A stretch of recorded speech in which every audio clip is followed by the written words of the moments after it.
Sibel Hanım hoş geldiniz. Hoş bulduk. Nasılsınız? Merhaba. İyiyim, teşekkür ederim. Siz nasılsınız? Bizler deyiz, çok teşekkür ederiz. Tam da böyle Cumhuriyetimize yakışacak bir nevresim takımı, yıldızlarla kırmızı beyaz. Şimdi birazdan sizden nevresim takımı nasıl dikilir bunu öğreneceğiz. Kendi nevresim takımlarımızı dikebiliriz, kılıflarını. Evet. Ama öncesinde şunu sormak istiyorum. Kaç senedir dikiş dikiyorsunuz? Öğrenciliğimle birlikte 30-35 yıldır dikiş dikiyorum. Evet. Bayağı 30-35 yıldır. Nasıl başladınız peki dikişe? Aslında Kız Meslek Lisesi mezunuyum. Kız Meslek Lisesi'nde de giyim eğitimi aldım. Moda tasarım eğitimi aldım. Üniversite eğitimim de moda tasarımı eğitimi üzerine benim. Ama onun öncesinde benim de babaannem dikiş dikerdi. Sizin anneniz gibi. Şöyle elle çevrilen makinalarından vardı ve ben onun yanında sürekli iplerini keserdim, iğnelerini toplardım, ona yardım ederdim. Hep böyle bir dikiş makinesiyle birlikteydim aslında ama profesyonel olarak öğrenciliğimle başladı diyebilirim. Lise Peki öğrenciliğiniz evde olduğu için hani dikiş vardı, ondan dolayı mı böyle ilgi alanınıza girdi, bu bölümü seçtiniz, okudunuz? Belki de olabilir. Belki de o yüzden. Evet, zaten olabilir. eskiden çok önemliymiş değil mi? Hı-hı, Kadınların dikiş dikebilmesi hani bir meziyet, hani bir özellikti değil mi? Dikiş şu an böyle belki bu kadar aramıyoruz hani kadınlarda. Keza bence çok büyük erkek ustalar, terziler de var baktığımız zaman. Tabii hem de çok. Ama şunu da sormak istiyorum. Hani şöyle bir deyim vardır ya, terzi kendi söküğünü dikemez diye. İnanın öyle. Öyle mi? Kesinlikle öyle bir şey var mı? yani çok doğru. Kendimize de yani evet ben bütün giysilerimi kendim dikiyorum ama giysimin bir yeri söküldüğünde veya bir şey olduğunda en son ben. Erteleme oluyor. Ya da evdekiler. Evet kesinlikle o bizde de oldu senelerce. Annem de benim perdeci atölyesi var. Hani her türlü dikiş dikilir, nevresimler de dikilir. Ama bizim evdeki perdeler kaç senelik olur. İşte nevresimler hep biz hani en son olur. Bizim de söküklerimiz olduğunda. Gerçekten terzi kendi söküğünü dikemez dedikleri doğru. Doğru bir deyim. Şimdi burada kendi diktiğiniz kıyafetler var. Zaten siz bu bölümü okudunuz. Temelinde sizin zaten bu meziyet var. Hani bunun hem tekniğini biliyorsunuz hem de yeteneğiniz bu alanda. Çok güzel. Aslında öğrencilerimin diktiği. Öğrencilerinizin diktiği. Dikiş eğitmeniyim ben. Eğitim veriyorum dikiş üzerine. Benim kursiyerlerimin diktiği giysileri seçmeye özen gösterdim, getirdim. Ne güzel. Derslerimde dikiliyor bunlar. Kendi diktiklerim de var tabii. Ama bu da çok güzel bir öğretmen olduğunuzu anladım şu an. Hani kendi diktiklerinize değil, öğrencilerinizin diktiklerine önem veriyorsunuz ve onları burada sergilemeyi tercih etmişsiniz.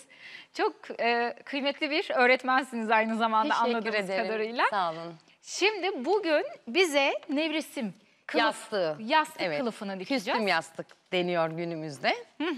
Eskiden biliyorsunuz yer yataklarında çiftlerin uzun yastıkları vardı ve bir atasözümüz vardı. Bir yastıkta kocayın sözünden. Daha sonra tabii nevresimler ve hayat kolaylaştıkça, pratikleştikçe yastıklar ayrılmaya başladı ve o bir yastıkta kocayın lafı da aslında o yüzden bunların ismine küstüm yastık. Küstüm yastık mı deniyor? O yüzden. Evet. Hatta şimdi artık 2 yastık değil, her yatakta 4 yastık var. Kırlentlerle beraber. Çok küstüm yastık. Çok küstüm yani kırlentlerle beraber altı. Evet, eskiyi anıyoruz buradan. Şimdi bunu dikmek çok zor mu? Hayır, çok kolay. Nasıl Oldukça dikiyoruz? kolay. O yüzden dikişe yeni başlayan bir kişinin rahatlıkla dikebileceği, hatta hiç dikiş bilmeyen birinin rahatlıkla dikebileceği bir ürün seçmeye gayret ettim. Siz mesela ders veriyorsunuz aynı zamanda. Evet, moda tasarımı eğitmeniyim. Moda tasarımı. Gerçi daha çok kıyafet üzerine. Daha çok kıyafet Ama üzerine. dikim öğrenmek isteyen biri size geldiğinde ilk küstüm yastığı. Küstüm yastık, erzak torbası, çanta gibi örtü dikimi yapıyoruz. Runner dikimleri falan. Çünkü basitten karmaşa gider öğrenme. Direkt bir kişi gelip de ben sizin üzerinizdeki gömlekten dikmek istiyorum dediğinde diyoruz hayır sen onu dikemezsin.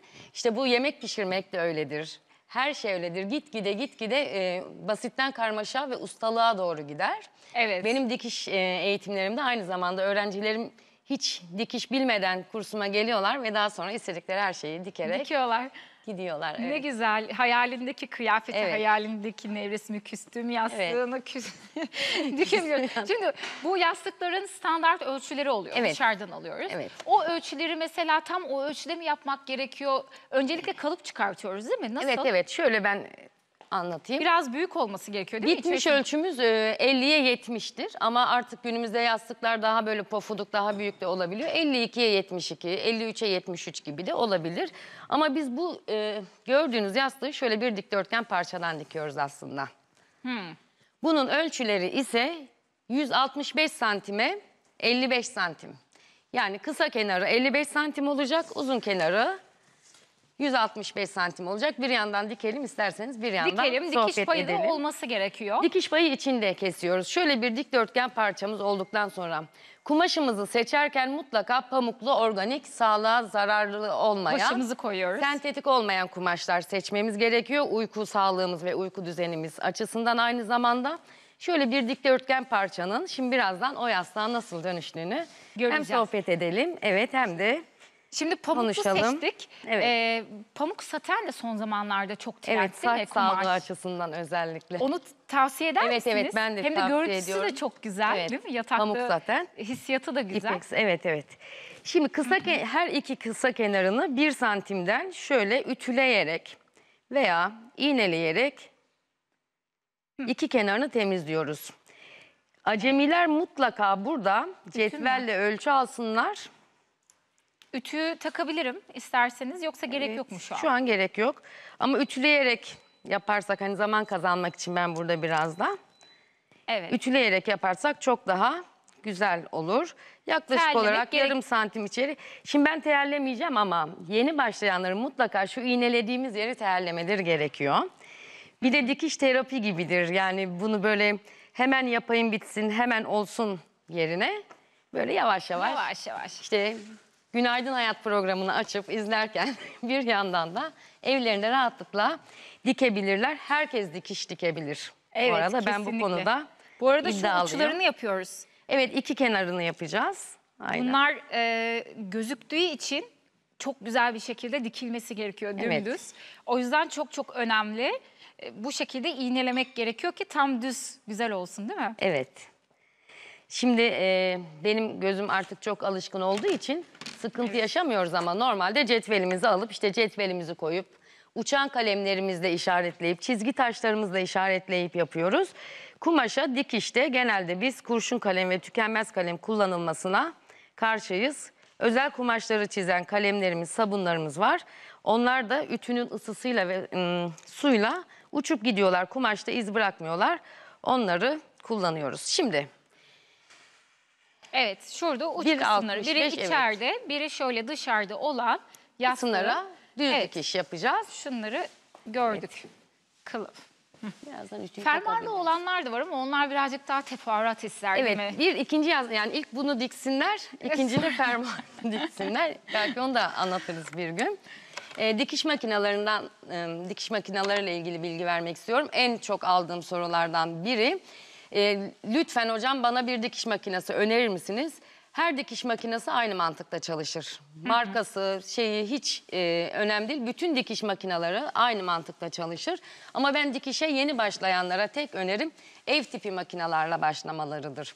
Şöyle düşünün, mesela tamamen elektronik, her şeyi işte bilgisayarlı olan bir makine ya da onu mu öğrensin, elektronik dilini, yoksa dikiş dikmeyi mi öğrensin kişi diye düşünün. O yüzden ben normal böyle basit ev tipi, çok fazla özelliği Sanayiye gerek yok. ev için gerek yok. Gerek yok. Ama ben şunu merak ediyorum. Şimdi böyle yastık kılıfı diktik ya. İçinde mesela şöyle kenarları var ya. Heh, Şöyle göstereyim. Tamam. Dikeceğiz birazdan. Evet, evet. Bunları overlock çekmek gerekiyor. Evet. Hani o Evet. ipler sürekli çıkıyor yoksa. Evet, evet. Bunu birazdan öğreneceğiz sizden. Zikzakla yapacağız Zikzakla biz. mı yapacağız? Evet. Normalde overlock çekmemiz gerekiyor. Şimdi ama bir kişi dikişe başlarken hem dikiş makinesi hem de overlock makinesi edinemiyor kendisine. Edinemiyor. Çünkü İkisi de farklı aletler. Evet, ekonomisine katkı sağlamak için dikiş dikiyoruz aynı zamanda. O yüzden bu düz dikiş makinalarımızın zikzak dikiş ayarında da bu tip basit şeylerin zikzaklarını çekebiliriz. Dikmeye başlayalım. Tamam. Başlayalım. Ben de biraz heyecanlıyım tabii. Yani ilk kez dikiş dikiyormuş gibi. Gerçekten mi? Canlı yayın heyecanlı. El titrememesi de gerekiyor. Evet. Dümdüz olması Düz, gerekiyor. evet. Terlemiş olsalardı tabii daha rahat dikeceklerdi. Şöyle kenarına 1 milimden çima dikişi dediğimiz dikişi Hiç aceleye getirmeye gerek yok. Hiç Yavaş gerek yavaş. yok. Çünkü eğer dikiş bizi strese sokan bir şey olursa hiç dikmeyelim, daha iyi yani. Tabii diktikçe ve giydikçe üzerimize bu son derece bizim için keyifli. Hele benden öğrenmişse dikişi öğrencim. Ne güzel ve şanslı. Ben de annemden, halamdan öğrendim azıcık ama onlar böyleydi. Perde dikiyorlar ya şöyle Sibel Hanım şöyle. Tabii ama öyle onun benim de şimdi öyle kursiyerlerim geliyor, zannediyor ki böyle bugün dikiyorum hemen akşam eve giyip gidiyorum, öyle bir şey yok maalesef. Yani ben böyle bakıyorum böyle böyle o hani sizin yaptığınız yavaş yavaş var ya böyle öğrenme aşamasında olanlar için böyle gerekli ama ileri seviyede artık o böyle gidiyor. Şimdi ben de öyle dikebilirim ama beni izleyenler şimdi o paniği yaşayıp evet, aynen. öyle yavaş normal hatta çayımız kahvemiz yanımızdayken de bunu rahatlıkla hatta bu taşınabilir. Böyle komşumuza, portatif. arkadaşımıza Tabii. gidip beraber dikebiliriz değil Aynen. mi? Şurada benim yaparken tek dikkat etmeniz gereken şey, kumaşlarımıza toplu iğnelerimiz takılıyken asla bazen şöyle internette de görüyoruz, yatay takılıyor iğneler ve iğneler takılı vaziyetteyken makinayla üzerinden çekiliyor. Onu yapmanızı asla önermiyoruz. Makinenin yatağına zarar veriyor. Kırılır. Gözümüze kaçabilir. Uzun vadede de makinamıza zarar veriyor. Yatay değil, dikey ve dikmeden önce o iğneyi mutlaka çıkarmakta fayda gerekiyor. var. Ama zaten telle çalışacaklarsa iğneler çıkmış oluyor. Şimdi tel de hani vakit alan bir durum ya. Belki onda hani üşengeçlik, pratik olmayabilir. Bu şekilde kenarına ütü de yapabilirler değil mi? Ütü. Tabii ütüyle de olabilir rahatlıkla. Şöyle çıkarıyorum bakın. Diğer köşeye geldik. Bir de şunu eklemek istiyorum. Biliyorsunuz ki dikişin kötüsü yoktur, ütüsüzü vardır. Her yaptığımız makine dikişinin üzerine mutlaka küçük bir ütü sürersek dikişimiz daha düzgün gidecektir. Ama siz artık alışık olduğunuz için. Evet, ütüyü de çok sık kullanırım. Bir ütü, yani elimizde bir makine bir ütü, bir makine bir ütü, o şekilde çalışıyoruz. Şimdi ben şeyi merak ettim. Böyle kumaşlar üst üste hani katlıyoruz ya, geliyor. Bazen kayma yapıyor. Diktikçe böyle kayıyor, geliyor. Evet. İşte o da iğnelemek ve gerekiyor. Ütülemek gerekiyor. Ve dikişe yeni başlayanlara önerim gene böyle kaymayan poplin, pamuklu kumaşlarla başlamaları. Asla çizgili kumaşlarla başlamalarını önermiyoruz. Kareli ve desenli kumaşlarla başlamalarını önermiyoruz. Kumaş çok esnek olmasın, çok kaygan olmasın. Sizin o dediğiniz iyice esnek, elastik özelliği olan kumaşlar için geçerlidir. Sürekli basitten karmaşağa giden bir yol izleyecekler. Birdenbire asla öğrenilen bir şey değil. Evet, üst üste bindiği zaman kayma oluyor. O yüzden zamanla öğrenilir. Zamanla öğreniliyor, aynen. Evet. Siz bunu dikmeye devam edin. Tamam. Şimdi görüntülü bir konuğumuz var. Tabii. Şunu bitirip tamam, ondan sonra yapayım ya da bir ölçü vereceğim tekrar, şunu bitirip de alıyorsanız onu bekleyebilirim. Tamam, hemen ölçüyü de alalım. Orası zaten az kaldı. Bakın hızlandı, gördünüz mü? Evet, hızlandı.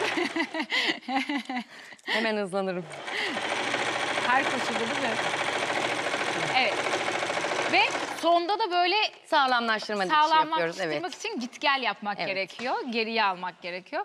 Ve ölçüyü bir alalım. Sizden sonra görüntülü konuğumuzu alacağız. Sonra siz dikmeye devam edebilirsiniz. Tamam. Şimdi yastığımızın standart ölçüleri 70'e 50, 71'e 51, 72'ye 52 olabilir. Bu şekilde tersine doğru bir kenarını kıvırıyorum. Bu kıvırdığım ölçünün tam 70 santim olması gerekiyor. Şimdi burası 55-54 santim. Dikiş girdiğinde 51-52'yi bulacak zaten. Burası da bakın en önemli yeri küstüm yastığımızın şu aşaması. Bekletiyorum konuğumuzu ama hemen gösteriyorum. O da kendisi bir tasarımcı. Öyleymiş, evet. 64 yapmışım. Hemen tekrar kıvırıyorum. 70'e geldiği zaman tam kat yerinden ve çok düzgün şekilde bunu ölçüyorum. Tamam, bakın 70 santim oldu. Şuradan her iki tarafı da ölçmek gerekiyor. Evet, eşit olması için. Elimle şöyle düzeltiyorum. Şimdi burayı dikkatli izlemenizi istiyorum. Şu kalan kısmı buraya tam sıfırdan kapatıyorum. Ve yastığımın iskeletini aslında oluşturmuş oluyorum. Evet. Şimdi iğneleyeceğim ve bu iki kenara makine çekeceğim. Ondan sonra görüşelim yine. Görüşelim. Tamamdır. Evet, şimdi bir görüntülü konuğumuz var. Hamburg, Almanya'dan Aslı Çakmakçı. Kendisi doğal taş takımı tasarımcısı. Merhabalar, hoş geldiniz. Günaydın, hoş bulduk. Teşekkürler. Nasılsınız? İyiyim, sağ olun. Sizler nasılsınız? Bizler deyiz. Çok teşekkür ediyoruz. Böyle iki tasarımcı ile beraberiz. Çok mutluyum. Çok severim ben de böyle, benim de ilgi alanım, hangi kadının ilgi alanına girmiyor gerçi, değil mi? Aynen, Herkes kesinlikle, çok seviyor. kesinlikle. Evet, siz Evet. de doğal taşlardan takılar tasarlıyorsunuz. Aynen. Sözü size bırakıyorum. Siz ne zaman başladınız? Nasıl ilerlettiniz? Eğitim aldınız mı bu alanda? Yoksa kendi kendinize mi eğittiniz böyle ilgi alanınıza girdiği için? Ben önce kendimi tanıtayım. İsmim Aslı. 37 yaşındayım. 3 çocuk annesiyim. Allah Gıda bağışlasın. mühendisliği okudum. Bir sürede okulda çalıştım. Ama taşlara da her zaman bir ilgim, alakam, yakınlığım vardı. İkinci doğumumdan sonra da doğal taş atölyesine katıldım. Burada da tabii ki taşları daha yakından tanıma fırsatı buldum. Çünkü taşlarda tensel gıdadır. Hepsinin ayrı ayrı mineralleri vardır. Bu mineralleri de deri gözeneklerimizden içimize alıyoruz. Yani burada kesinlikle taşla cildin teması önemli. Evet, enerji de veriyor değil mi Ve- bu taşlar, doğal taşlar? Tabii ki, tabii ki, tabii ki. Hem minerallerinden faydalanıyoruz hem de korumayı sağlıyorlar kesinlikle. Bir de bu taşları temiz tutmak da çok çok önemli. Bu konu hakkında bize Aynen. bilgi verebilir misiniz? Nasıl temizlemek ki. gerekiyor bu taşları, takıları kullanmadan önce? Girdiğimiz mesela kalabalık ortamlarda taşlar o negatif enerjiyi toplarlar.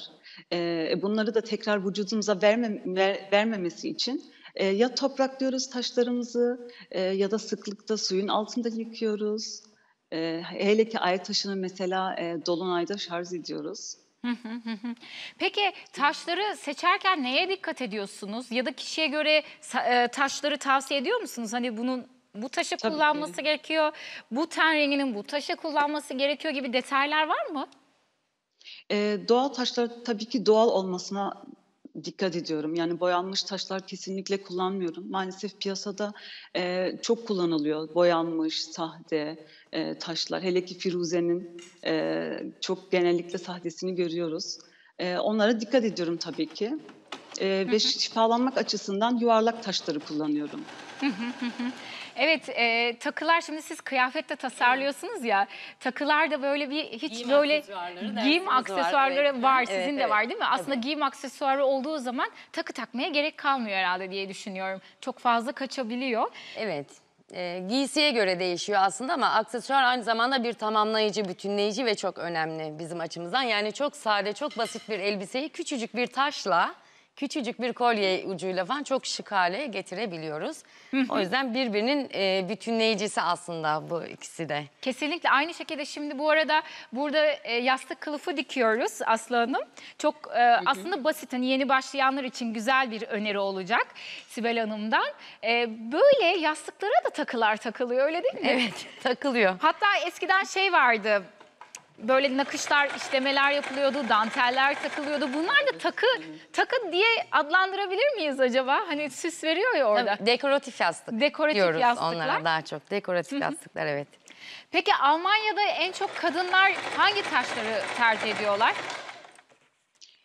Taşları şöyle şikayete göre diziyorum onları. Şikayete ihtiyacına göre bu öncelik, yani bunu öncelik olarak koyuyorum. Ve zevkine göre diziyorum, tasarlıyorum. Kimi daha sadeden hoşlanıyor, kimisi daha gösterişliden. Orada tabii ki daha büyük taşlar mesela kullanıyorum. Veya altın daha fazla kullanıyorum, altın boncukları. Ama bileklik ve yüzük genelde tercih ediliyor. Doğal taşlardan peki en çok hangisi tercih ediliyor? En çok ay taşı, firuze, akik, bunlar çok satanlar arasında. Evet, siz aynı zamanda bir kadın girişimci olarak bir fuardasınız, değil mi? Bu Evet. fuarda kadın girişimciler çok fazla mevcut. Peki bir kadın olarak ticarete atılmanın ne gibi zorlukları var? Özellikle Almanya'da yaşayan bir Türk kadını olarak. Yani kendi açımdan şunu söyleyebilirim. Bir anne olarak tabii ki zor. Böyle kendi işini, hele ki evde yapmak. ev işi olsun, çocuk, iş, evin içinde o dengeyi sağlamak bazen zor olabiliyor bir anne için. Yani onu söyleyebilirim. Peki buradan kadınlara neler tavsiye etmek istersiniz? Sizin gibi böyle girişimci olmak isteyen kadınlara, anne olan kadınlara. Eğer gerçekten ilgi, alaka, sevgiyle yaptığınız bir işi mutlaka bir kapı açılıp büyümenize vesile oluyor. Yani kesinlikle hayallerin peşinden gitsinler diye diyorum. Eğer mesela ben doğal taşa başlamadan önce ilmini önce aldım. Bu çok önemli bence. Çünkü o zaman daha da bir sevgiyle, daha da bir bilinçli bir şekilde yapıyorsunuz. Evet, evet. Çok teşekkür ediyoruz yayınımıza Rica katıldığınız ederim. için, Ben verdiğiniz teşekkür bilgiler ederim. için. Kendinize Sağ çok olun. çok iyi İyi bakıyorum. yayınlar. Başarılarınızın Sağ devamını olun. diliyorum. Teşekkür Hoşçakalın. ederim. İyi yayınlar. Evet, şimdi hangi aşamadayız? Şimdi Sibel iki Hanım? kenarın makinasını çektim. iplerini İğneledik. İğneledim. İğneledikten sonra iki uzun kenarına düz dikiş çektim. İğnelemek çok çok önemli. Kaymamasını engelliyor değil mi? Evet, çok çok önemli. İğneledikten sonra gene yeni başlayanların teyellemesini mutlaka öneriyorum. Her aşamadan sonra da böyle çıkışan iplerimizin aşama aşama kesilmesi gerektiğini söylüyorum. Benim internet takipçilerim de çok çok iyi bilirler. Aynı zamanda internetten online dikiş eğitimi veriyorum. Sosyal medyadan veriyorum. Orada da bilirler ki dikişin dışı kadar, giysinin dışı kadar içinde tertemiz olması Evet, gerekmektedir. kesinlikle. Bunun üzerine çok fazla duruyorum. Ben de o yüzden overlock sordum. Evet. Çünkü overlocksuz bir şey olduğu zaman bana böyle sanki Evet. bitmemiş hissi veriyor. Evet. O iplikler çıkıyor ya içinden. Hani elbiselerin olsun, bir şeylerin olsun. Beni rahatsız ediyor açıkçası. Hani sanki böyle bir tamamlanmamış hissi gibi. Burada şimdi evde overlock yok diyelim. Ev tipi makinamız var. Aynen, aynen. O hissiyat olmaması için, o ipliklerin çıkmaması için nasıl overlock çekeceğiz? Şimdi makinamızı normalde zikzak ayarı var. Zikzak ayarına getiriyoruz. Şundan dolayı overlock getirmedik aslında buraya. Overlock makinesi olmadan sanki ben dikiş dikemem ve öğrenemem hissine kapılsınlar istemiyoruz. Bu dikiş makinesiyle bu yastıkları, ev tekstilini rahatlıkla dikebilirsiniz. Bir overlock makinesi edinene kadar rahatlıkla basit teknikleri yapabilirsiniz. Şimdi ilk önce makinamı zikzak dikişe ayarlıyorum. Düz dikişten zikzak dikişe getirdim makinamı. Daha sonra alıyorum, evet bakıyorum tersinden yüzünden dikişimi beğeniyorum. Deneme parçasında. Bunu da söyleyeceğim. Mesela artan parçalardan da şu yastığı kestikten sonra parça artmıştı ve şöyle bir erzak torbası, kuru erzak torbası işte valizlerin Yani içinde artan çocukların... kumaşları atmayalım. Asla. Her zaman böyle değerlendirebileceğimiz şeyler olur. Ki bunlar şeyde de dolapların içinde de ayakkabı evet. koymak için, Valizlerde. çanta koymak için, valizlerde ayırmak için çok Evet. kullanışlı oluyor. Ve herkesin rahatlıkla dikebileceği bir torba burada. Şimdi biz bu küstüm kılıfını bitirdik aslında. Evet, bu kadar zikzakını da basit. yapacağım. Hemen çevireceğim, bitecek evet. Zikzakını da yapalım. Yapalım. Şunu söylemeye Bu arada çalışıyorum. eski terzilerimiz de mümkün olduğunca zaten Evet. kumaşları ziyan etmezlerdi. Her şeye kullanırlardı değil mi? Evet, şunu yapıyoruz. Benim atölyemde de bütün kursiyerlerim de bilir. Normal evsel atıklarımızın olduğu bir çöp bidonu şeyi vardır, kovası. Ama bir de kumaş kovamız vardır. Onlar asla çöpe gitmez. Evet. Aplikede kullanırız, el nakışında kullanırız. Patchwork, kırk yama yapımında kullanırız. Mutlaka her kumaşın bir yeri vardır. Özellikle ben bu konuda son derece titiz ve hassasımdır.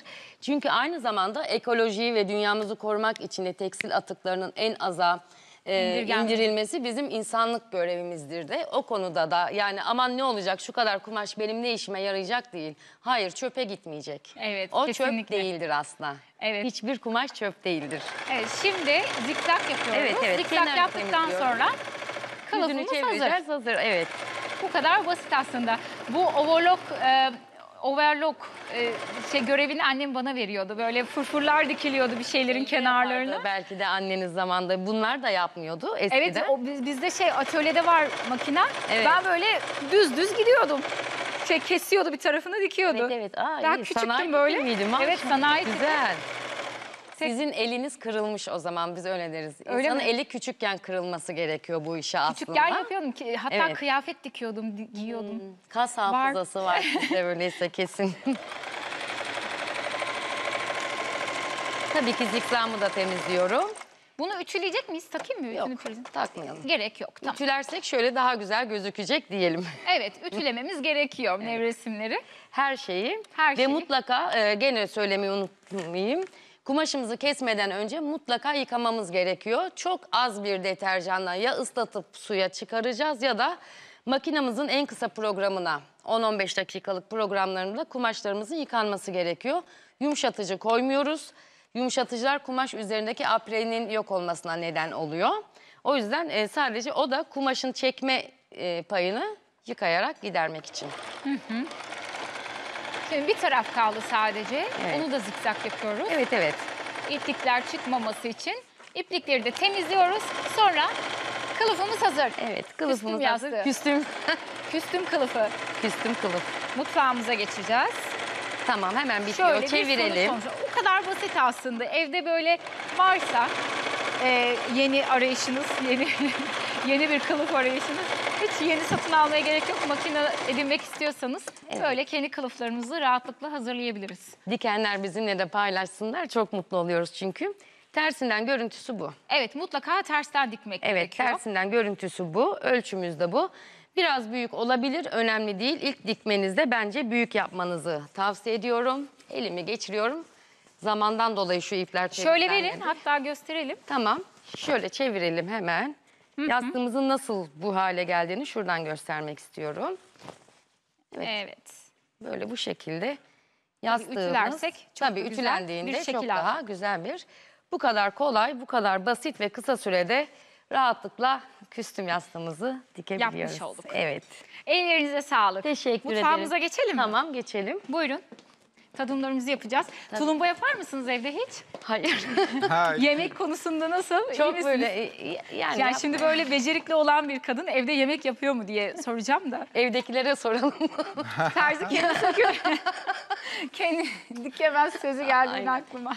Çok seviyorum yapmayı, çok. Ama vakit izlemek yok. mesela dikiş terapi gibi ya. Mesela yemek yapan birini izlemek de terapi gibi. Saatlerce izleyebilirim ben. Yani Evet. dikiş dikenler için de aynı şeyi söylüyorlar. Vallahi efendim Oo. hafta içi her gün 11.30'da TRT Türk ekranlarında sizi bekleriz. İnşallah. İzlemeyi bu kadar seviyorsunuz, yemek yapmayı biz Seviyorum. hep buradayız. Çok güzel, çok. Çok güzel gözüküyor gerçekten Evet, tulumba ben tulumbayı tatlısı. döktüm. Gördüğün gibi dışı çıtır çıtır gerçekten. Şimdi üzerine Öyle birazcık şöyle gözüküyor. Antep Oo. fıstığı serpeceğim bolcana. Bunu Harika. malum- Ellerine sağlık ve öbür tarafta da Hemen kekimiz. şunu size servis edeyim. Biraz daha beklerse şerbeti daha çok emebilirdi tabii. Ama yayında bu kadar. Çok teşekkür Kafiye ederim. olacağını düşünüyorum açıkçası. Harika Bir de burada gerçekten. çikolatalı, unsuz, basit, kolay, pratik bir kekimiz var. Bunu çilek tozu hazırladım ben. Çilek tozuyla ayarladım. Burada dondurularak kurutulmuş çileklerimiz var. Dondurularak kurutulmasının özelliği bu yeni bir teknoloji. Artık eskisi gibi kurutma yok. Böyle kurutuluyor artık yeni ürünlerimiz ve bu böylece daha sağlıklı, daha pratik oluyor. Bunlar marketlerde de satılıyor, aktarlarda bulabiliyorsunuz. Dondurularak kurutulmuş çilek, normal kurutulmuş çilek de alabilirsiniz. Bunu rondodan geçirip un haline getirdim. Üzerine çilek tozuyla kapladım. Daha sonra şöyle bir bayrak kalıbı kesmiştim. Bizim şanlı bayrağımızın şöyle bir hafif dekorunu yapalım istiyorum üzerine ben. Harikasın. Şöyle bastırıyorum. Tulumba da Kağıttan çok güzel kestim. olmuş. Çok Şu an güzel ben olmuş, evet. hayran kaldım. Beğenmenize çok sevindim. Harika. Tulumba aslında çok zor bir tatlı değil ama evde evet herkes yapmıyor. Pudra Korkuyorlar şekeriyle. birazcık. Allah! Ay. Tüh be, görüyor musun? Nazarım Yapamadıklarını. Gerçekten nazar Ama sen değdi. onu düzeltirsin. Ben sana inanıyorum. Bakalım onu düzeltebilecek miyiz? Düzeltirsin. Orayı tekrar çilek yapıp Allah Dikelim. Cevahir. ben sana inanıyorum. Sen bakma, senin nazarın değiyor diyormuşum. Ben dedim nasıl yaptı ya? Nasıl yaptı Hay dedim. Allah. Aktiviteler mutfaklarda olur. Onları da toparlamak bizim işimiz. Güzeldi. Ve toparladın. Şöyle. Bu kadar basit işte. Toparladık ya. Ellerine sağlık gerçekten. Çok güzel. Ben bozmayacağım. O Bir kekin tadına aksiliğimiz bakmak oldu, evet, az istiyorum. önce. Bak gördün mü? Hemen toparladın. Evet, buyurun. Bu da bizim çilekli, çikolatalı, unsuz, Ay, Cumhuriyet'in çok 100. yılına güzel özel oldu. tasarladığımız basit, pratik bir kek. Şimdi ben bunu bozmak istemiyorum ama. Tadına bakacağız ama. Bozsam mı? Mecbur bulacağız değil mi? Hay Allah, ben sana bıçak çıkarmamışım. Şöyle iyice Hemen bir alalım görüntüyü de. Evet. bıçağım Şimdi da- bozulacak Gayet birazdan. Bari şuradan böyle yine bozmak istemedim. Ben şuradan alıyorum kenardan. Sana hemen bir spatula daha veriyorum Cevahir'cim. Buyurun. Elimle aldım valla. Valla Bozmadan aldık. becerikli olmak böyle bir şey. Merkez noktasına doğru daha böyle ıslak kek gibi, brownie gibi, muz gibi, çikolatalı muz gibi bir kıvamı var. ne kadar soğursa o kadar güzel oluyor bu tatlı. Umarım Bekledikçe. beğenirsiniz. Ay ne güzel olmuş. Unsuz Puf puf. ama unlu gibi değil mi? Aynen. Özellikle dış çeperinden merkeze doğru yaklaştıkça dış çeperi böyle hakikaten un içeriyormuş gibi bir kıvam var ama Tiramisu değil. gibi olmuş, çok güzel olmuş. Evet evet, beğendiğinize Harika. çok sevindim. Evet. Yani şurada gerçekten bir Türkiye'yi görüyorum. Tulumba tatlısı ve bu Bayrağımız değil mi? Ne bayrağımız. güzel. Çikolata ve Harika, çilek ellerine uyumuş sağlık. ayrı oluyor, evet. Çok da basitti. 8 tane yumurta akını çırptık şekerle. Daha sonrasında diğer Ve tamamen karışımlarla doğal buluşturduk. ürünlerle dekore ettik. Çilek tozuyla üzeri kırmızı bir tozla kapladık. Müthiş bir dekor, her yerde kullanabilirsiniz güzel olmuş. açıkçası. Ve misafirleriniz şaşıracaktı. Ya bu kırmızı toz ne diye size soracaklardı tadına bakmadan önce mutlaka. Evet, çok güzel olmuş. Çok Beğendiniz güzel. değil mi? Evet, bayıldım. Çok güzel ikisi de. Afiyet olsun. Çok Tiramisu gibi olmuş. teşekkürler. Burada da aynı zamanda yıldızlı bir yastığımız var. O Yıldız da günümüz. Cumhuriyeti temsilen Ülkenin olmuş oldu. dört bir yanı bu renklerle Dört bir yanı dolu. şu an, evet, bu renk hala bayraklar duruyor. Asılı Cumhuriyet Bayramı geçmiş olsa da biz bunu kutlamaya devam edeceğiz bütün sene boyunca. Çünkü İnşallah. 100. yaş, 100 yıl geçmiş. Evet, çok güzel. Bütün sene boyunca kutlamamız gerekiyor. Çok teşekkür ediyoruz. İyi ki teşekkür geldiniz. ederim. Ayağınıza sağlık. Sağ olun. Çok güzeldi. Ellerinize, emeğinize de sağlık. Teşekkür ederim. Benim için de büyük bir keyifti. Memnun oldum. Harikaydı. Ozan şefimiz çok teşekkür ediyoruz. Rica ederim. Benim Ellerine için büyük sağlık. keyifti. Yine çok Her güzel bir reçete, tarif diyebilirim. Harikaydı. Ellerine Mutlaka sağlık. denesinler. Doğru sonucu alacaklarına eminim. Özellikle tulumba ve kekte. Harika gerçekten. Çok sağ ol. Evet sevgili izleyicilerimiz, bugün de programımızın sonuna geldik. Yarın Türkiye saatiyle 11.30'da TRT Türk ekranlarındayız. Kendinize çok çok iyi bakın. Hoşça kalın, mutlu kalın.